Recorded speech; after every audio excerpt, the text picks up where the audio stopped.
Hello students. Welcome to Raman's Physics Fundas. ये chapter 2 आपके 12th class physics electrostatic potential and capacitance का third video है। इस channel को अगर आपने अभी तक सब्सक्राइब नहीं किया तो सब्सक्राइब कीजिए, लाइक कीजिए। आपके एक लाइक से और एक सब्सक्रिप्शन से I get encouraged to prepare more video for you. Today's topic that we are going to cover is capacitor and capacitance of condenser. Condenser आप कैपेसिटर को ही कहते हैं कॉमर्शियल लैंग्वेज में। Capacitance of isolated spherical charge sphere, capacitor of parallel plate capacitor and grouping of capacitor देखने वाले हैं, जिसमें series combination और पैरेलल कॉम्बिनेशन आपको मिलेगा। इस डायग्राम में आप देख सकते हैं कि कुछ सीरीज कॉम्बिनेशन और पैरेलल कॉम्बिनेशन के बेसिस पे कुछ क्वेश्चंस है और साथ में कुछ कैपेसिटर के भी डायग्राम दिए हुए हैं जो आपने अक्सर आईसीज पे या सर्किट पे लगे हुए देखेंगे। So let's start our today's topic. जो फर्स्ट टॉपिक हमारा है वो है कैपेसिटर या फिर इसकी कैपेसिटेंस क्या होती है। कैपेसिटर या फिर इसके जो लोकल लैंग्वेज में हम इसको शॉप में बोलते हैं वो बोलते हैं कंडेंसर। कैपेसिटर या कंडेंसर हमारे पास एक डिवाइस होता है।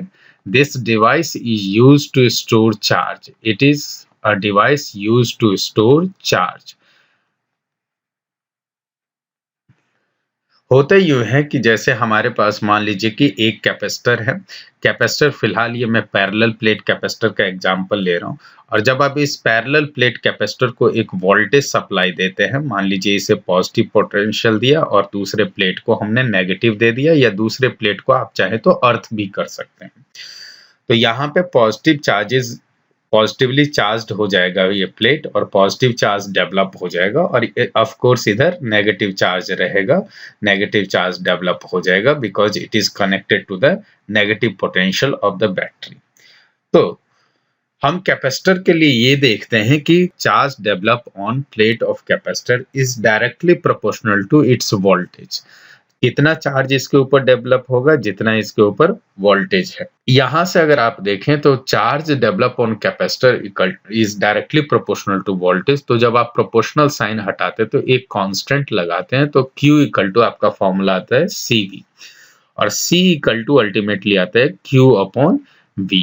ये जो C आपका कांस्टेंट है, इसी कांस्टेंट को हम नाम देते हैं कैपेसिटेंस ऑफ अ कैपेसिटर।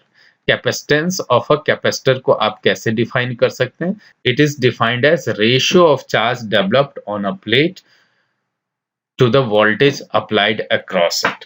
ये प्लेट ऑफ कोर्स मेटेलिक है और कंडक्टिंग प्लेट है। तो कैपेसिटेंस की यूनिट आपकी होती है फैरेड। तो फैरेड के बारे में हम बात कर लेते हैं कि 1 फैरेड को आप कैसे डिफाइन करेंगे। तो ये फैरेडे के नाम पे है इसकी यूनिट फैरेड। फैरेडे साइंटिस्ट ने कैपेसिटेंस डिवाइस के बारे में स्टडी की थी। तो 1 फैरेड इक्वल टू आपका क्या होता है? 1 कूलम डिवाइडेड बाय 1 वोल्ट। या तो इसकी यूनिट आप फैरेड लिख सकते हैं या कूलम पर यूनिट वोल्ट भी लिख सकते हैं। तो how do you define 1 farad now? Because it has been asked in the main examination ki what is 1 farad. So 1 farad is 1 coulomb of charge required, 1 coulomb of charge required to produce 1 volt on a capacitor. 1 coulomb of charge required to produce 1 volt on a capacitor is called 1 farad. Next जो topic है वो हमारा है capacitance of A spherical charged conductor. Charge conductor, spherical charge conductor कहने का मतलब यह है कि ये कौन से स्फेरिकल चार्ज कंडक्टर है? हॉलो स्फेरिकल चार्ज कंडक्टर है। तो स्फेरिकल चार्ज कंडक्टर की अगर आपने कैपेसिटेंस बतानी है तो सबसे पहले आप क्या करते हैं कि एक स्फेयर कंसीडर करते हैं, इसको ऊपर, इसके सरफेस के ऊपर आपके पास चार्जेस डेवलप कर दीजिए, या फिर चार्जेस इसके सरफेस है। यहाँ पे आप ये भी जानते होंगे कि 2 क्लास वीडियो में पहले बताया हुआ था मैंने, खासकर जब गॉस थ्योरम की हम डेरिवेशन करते तो उस समय, कि जितने भी सरफेस के ऊपर चार्ज होता है हॉलो स्फेयर के, वो सारे के सारे चार्ज ऐसे बिहेव करते हैं कि वो कहाँ कंसंट्रेटेड हो? सेंटर पे। तो सपोज कर लेते कि ये टोटल चार्ज प्लस Q कहाँ कंसंट्रेटेड है? सेंटर पे ही कंसंट्रेटेड है।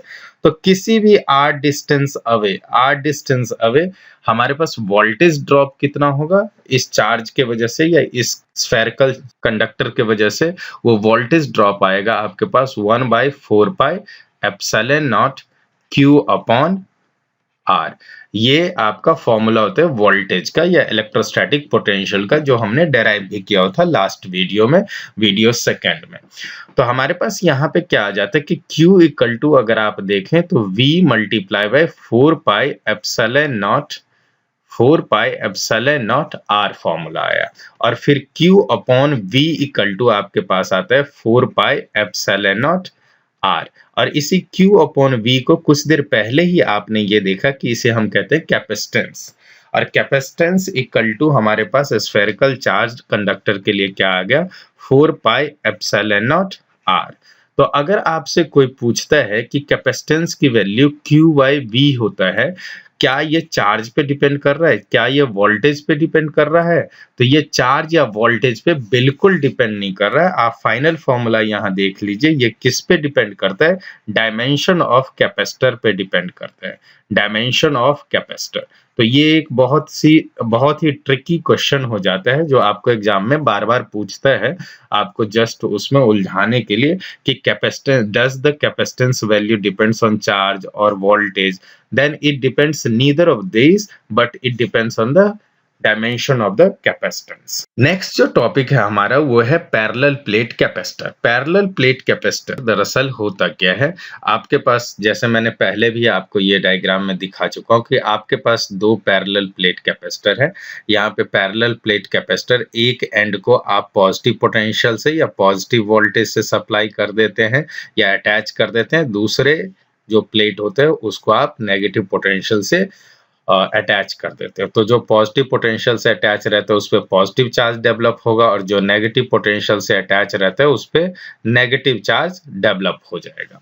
तो मान लेते हैं कि ये ना 3D आपका प्लेट है, ये प्लेट ऐसा है, कुछ 3D प्लेट है आपका या 2D प्लेट। तो जब 2D प्लेट है और ये प्लेट दोनों अटैच है ऐसे करके, एक पॉजिटिव वोल्टेज से और एक नेगेटिव वोल्टेज से अटैच है, तो जब पॉजिटिव, इस पे पॉजिटिव वोल्टेज डेवलप होगा या पॉजिटिव चार्जेस डेवलप होगा और इस पे नेगेटिव चार्जेस डेवलप होगा। तो आपने क्या देखा होगा कि जब दो प्लेट हो हमारे पास, एक के ऊपर सिग्मा चार्ज डेवलप हो प्लस में और दूसरे के ऊपर negative charge density minus sigma है, तो आपने ये क्वेश्चन में देखा हुआ है एप्लीकेशन ऑफ गॉस लॉ में कि electric field between the parallel plate कितना हो जाता है आपका, electric field between the parallel plate आ जाता है आपका sigma upon epsilon naught, sigma upon epsilon naught. अब इलेक्ट्रिक फील्ड का एक दूसरा फॉर्मूला भी है। सपोज कर लेते कि इस दोनों पैरेलल प्लेट के बीच में आपका डिस्टेंस था d, तो इस दोनों पैरेलल प्लेट के बीच के डिस्टेंस कितना है d, और इसका सरफेस एरिया कितना है आपके पास a। इलेक्ट्रिक फील्ड को दूसरा फॉर्मूला हम रिप्रेजेंट करते हैं वोल्टेज डिवाइडेड बाय डिस्टेंस, क्योंकि इलेक्ट्रिक फील्ड का दूसरा नाम है पोटेंशियल ग्रेडियंट भी। यहाँ पे पोटेंशियल का डिवीजन किसके साथ कर रहे हैं आप, डिस्टेंस के साथ कर रहे हैं, तो वोल्टेज डिवाइडेड बाय डिस्टेंस। और सिग्मा को आप क्या लिख सकते हैं, sigma can be written as charge per unit area, क्योंकि चार्ज पर यूनिट एरिया को हम सरफेस चार्ज डेंसिटी सिग्मा कहते हैं, इनटू एप्सिलॉन नॉट। तो यहां से फिर आप Q/V का रेशियो फाइंड आउट कर लीजिए, और Q/V का रेशियो कितना आया आपके पास, एप्सिलॉन नॉट A/D। तो ये क्या आ गया आपके पास, कैपेसिटेंस आ गया, क्योंकि Q/V इक्वल टू क्या होता है, कैपेसिटेंस, और ये किसका कैपेसिटेंस है, पैरेलल प्लेट का कैपेसिटेंस है। तो ये पैरेलल प्लेट की कैपेसिटेंस कितनी आ गई आपके पास, epsilon naught A/D। What happens, आप अगेन देख रहे हैं कि ये जो कैपेसिटेंस है Q या V के रेशियो पे डिपेंड नहीं कर रहा है, बल्कि ये जो कैपेसिटेंस है अपने पैरेलल प्लेट के डायमेंशन पे डिपेंड कर रहा है, और उसमें से एक डायमेंशन है आपका एरिया और दूसरा डायमेंशन है distance between the both plate, area of the plate and the distance between the both plate. And third factor जिस पे ये डिपेंड कर रहा है capacitance, epsilon not, that is permittivity of space, permittivity of space. Permittivity of space कहने का मतलब ये है फिलहाल कि इस दोनों पैरेलल प्लेट के बीच में फिलहाल कौन से मीडियम है आपका, एयर है या फिर वैक्यूम है या फिर स्पेस है। अगर इसी दोनों पैरेलल प्लेट के बीच में कोई मीडियम आ जाए, यही फॉर्मूला जो आ जाता है कैपेसिटेंस का, वो क्या आ जाएगा, Cm, या फिर आप C डैश भी लिख सकते हैं। Cm इक्वल टू क्या आ जाएगा, epsilon of medium area divided by D. Epsilon of medium area divided by D. तो अब एप्सिलॉन नॉट ना यूज करके आप किसका यूज करेंगे, एप्सिलॉन परमिटिविटी आप यूज करेंगे उस मीडियम का। तो यहाँ पे मीडियम कौन सा है, तो उसकी परमिटिविटी आपने यूज करनी है एप्सिलॉन के वैल्यू के। तो आपके पास यहाँ दो इक्वेशन आ गया। एक इक्वेशन क्या आ गया आपके पास, अगर एयर मीडियम है दोनों पैरेलल प्लेट कैपेसिटर के बीच में, तो epsilon not a upon D. और दूसरा, अगर कोई मीडियम है यहाँ पे दोनों पैरेलल प्लेट के बीच में, तो epsilon M A upon D. अब क्या करते हैं कि ये इक्वेशन 1 और ये इक्वेशन 2, हम क्या करते हैं कि इक्वेशन 2 को डिवाइड कर देते हैं इक्वेशन 1 से, और इक्वेशन 2 को और इक्वेशन 1 को जब आप डिवाइड कर देंगे तो आपके पास क्या आएगा, एरिया और एरिया कैंसिल होगा, डिस्टेंस और distance between the plate cancel होगा। आपके पास epsilon m upon epsilon naught equal to आ जाएगा Cm upon capacitance of the capacitor when the medium is between them and capacitance when there is no medium। इस ratio का आपको याद होगा कि इस रेशियो को हम डाइलेक्ट्रिक कांस्टेंट कप्पा से डिनोट, परमिटिविटी भी बोलते हैं, तो एप्सिलॉन आर से भी डिनोट किया जा सकता है। तो रिलेटिव परमिटिविटी का यहाँ पे फॉर्मूला क्या आ जाता है आपके पास, कि ratio of capacitance of a capacitor when medium is between them to the capacitance of the same capacitor when there is no medium between them, or it can be also defined as ratio of permittivity of medium to the permittivity of space।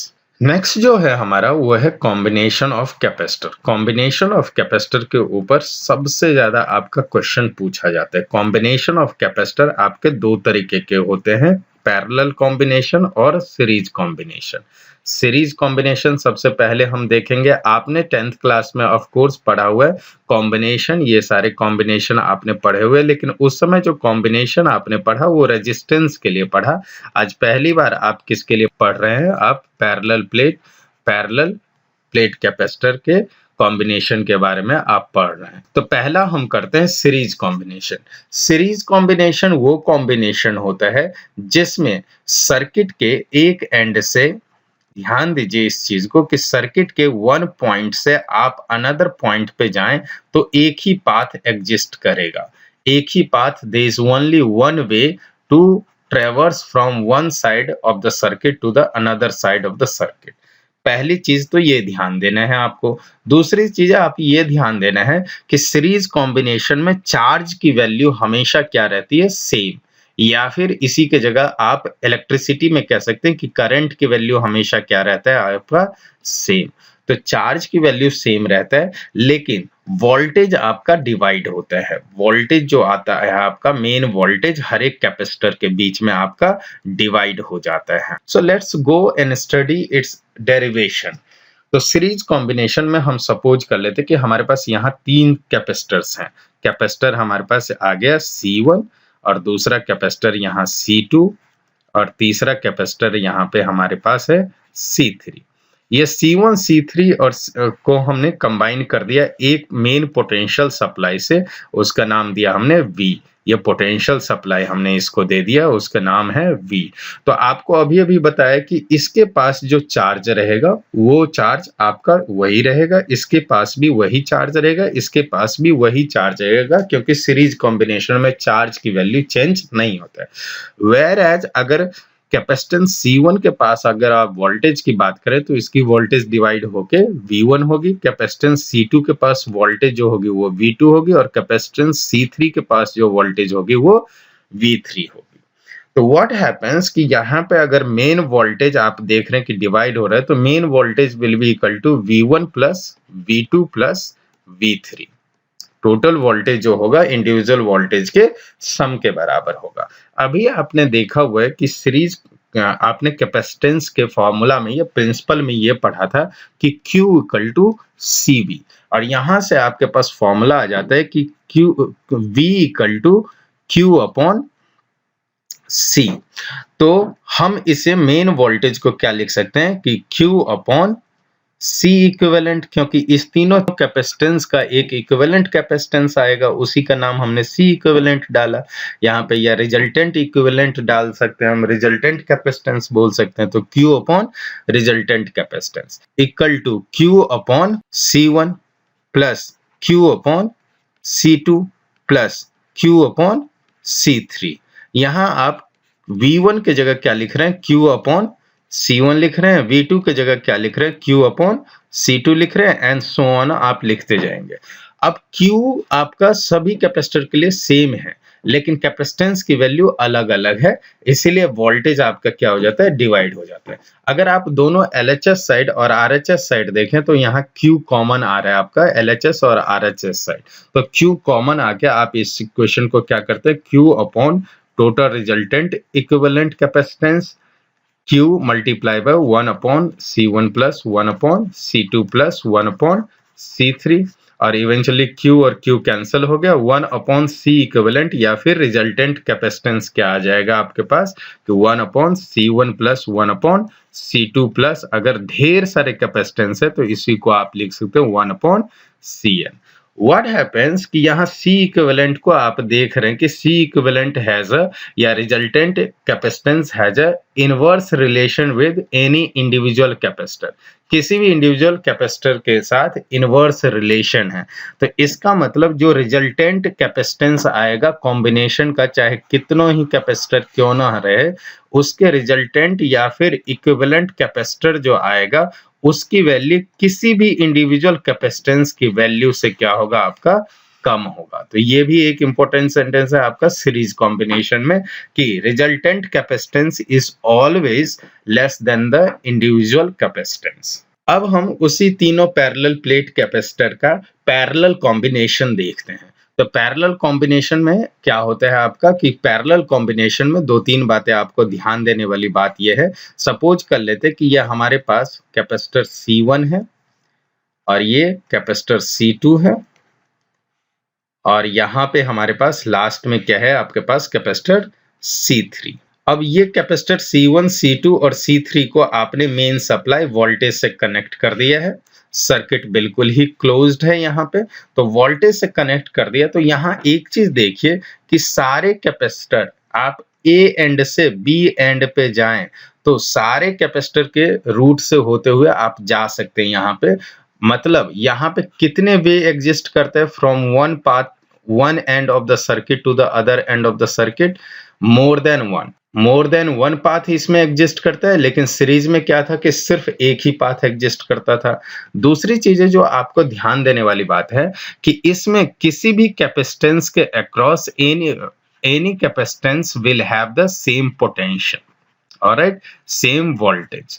लेकिन यहाँ पे क्या होता है कि आपका charge divide होता है, whereas charge gets divided, charge gets divided. ये कंडीशन आपका उल्टा था उस सीरीज कॉम्बिनेशन में। सीरीज कॉम्बिनेशन में चार्ज आपका सेम रहता था, वोल्टेज आपका डिवाइड होता था, लेकिन पैरेलल कॉम्बिनेशन में चार्ज डिवाइड होगा, वोल्टेज आपका किसी भी कैपेसिटर के अक्रॉस सेम रहते हैं। So what happens over here कि अगर मैं यहाँ पे लिखना चाहूँ कि चार्ज जो हमारे पास यहाँ चार्ज गया है Q, और ये चार्ज आपका पता चलता है कि Q1 में डिवाइड हो गया, Q2 में डिवाइड हो गया और Q3 में डिवाइड हो गया। तो टोटल जो चार्ज हमारे पास Q इक्वल टू क्या लिख सकता हूँ, Q1 plus Q2 plus Q3। और अगेन Q का फॉर्मूला क्या था, C इक्विवेलेंट, जो रिजल्टेंट कैपेसिटेंस है, C equivalent into voltage equal to C1 V plus C2 V plus C3 V। यहाँ पे चार्ज Q3 के लिए आप C3V लिख रहे हैं और Q2 के लिए आप C2V लिख रहे हैं और Q1 के लिए आप C1V लिख रहे हैं। V दोनों साइड से कॉमन आ जाएगा, क्योंकि वोल्टेज किसी भी हालत में पैरेलल कॉम्बिनेशन के अक्रॉस क्या होता है, कांस्टेंट होता है। तो जब V कॉमन आ गया तो ये V कॉमन आके कैंसिल हो जाता है, आपके पास टोटल रिजल्टेंट कैपेसिटेंस कितना मिल जाता है, टोटल रिजल्टेंट कैपेसिटेंस मिल गया आपका पास C1 प्लस C2 प्लस अगर ढेर सारे कैपेसिटर है तो Cn। यहाँ क्या देख रहे हैं कि ये जो इक्विवेलेंट या रिजल्टेंट कैपेसिटेंस आया है वो सारे कैपेसिटेंस का सम आया है। तो इसका मतलब ये जो इक्विवेलेंट कैपेसिटेंस है वो किसी भी इंडिविजुअल कैपेसिटेंस से उसकी वैल्यू क्या होगी, ज्यादा होगी। तो ये भी एक इंपॉर्टेंट सेंटेंस आपको ध्यान में रखनी है कि in parallel combination equivalent capacitance is more, but in series combination equivalent capacitance was less. That's all for today, students. Thank you so much for watching this video.